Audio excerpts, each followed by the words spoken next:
우리나라 소리를 중심으로 펼쳐지는 리어라는 점에서 전 세계 그 어떤 리어하고도 크게 다른 점 같습니다.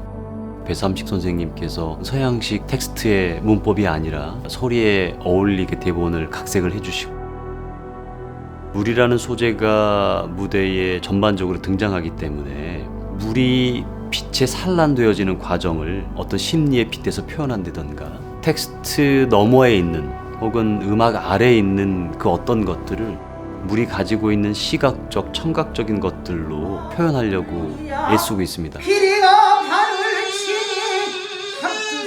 리어 텍스트를 창극으로 만들기로 하고 다시 읽으면서 자연스럽게 물의 이미지가 떠올랐던 것 같아요. 물이라는 것이 상극되는 여러 가지 우리 삶의 가치랄까, 삶의 순간들을 모두 포함하고 있죠. 리어뿐만 아니라 작품에 등장하는 모든 인물들의 흐름을 잘 표현할 수 있는 물질이라고 생각해서 시간을 따라서 흘러내려가고 있는 물살 위에다가 올려놓았던 것 같습니다. 지금 우리가 이 리어를 하는 이유는 분명한 도덕과 윤리를 사람들한테 깨우쳐주는 교훈을 전달하는 데 있다기보다는 절대적이라고 믿는 도덕과 윤리로 설명할 수 없는 부분이 우리 삶 속에는 많이 깃들어 있고, 모든 살아있는 존재들이 하나하나가 얼마나 살아있기 위해서 애쓰고 있는가. 리어 같은 경우는 되게 인간의 어떤 본성이랄까, 복수, 음모, 광기, 전통 판소리 요법으로 표현하기에 되게 낯설은 어떤 그런 장면들이 많이 있어서 고심이 많이 됐고, 그래도 어떠한 문장이 됐든 어떠한 단어가 됐든 가장 알맞는 음정과 박자, 식임새, 붙임새가 있을 것이다라는 평소에 철학이랄까 믿음이 있어요.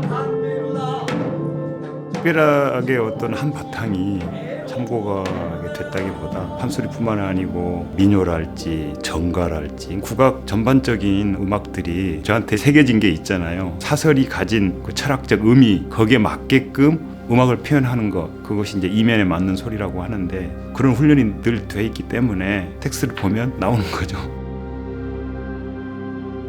제일 씨한테는 뭐 특별히 주문할 게 없어요. 왜냐하면 또 제가 주문을 하면 제일 씨의 상상력이 또 제한될 수도 있고, 워낙 가진 천재성이 있기 때문에 어떤 의도를 가지고 판소리를 짜면 거의 완벽하게 해석을 하고 판소리의 음악적인 품격을 높여주는 음악들을 늘 해주기 때문에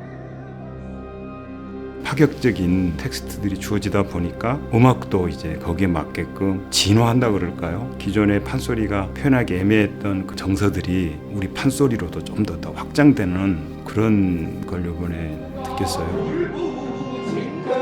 이번 작품에는 몇몇 부분은 추상과 구상을 좀 넘나들 생각입니다.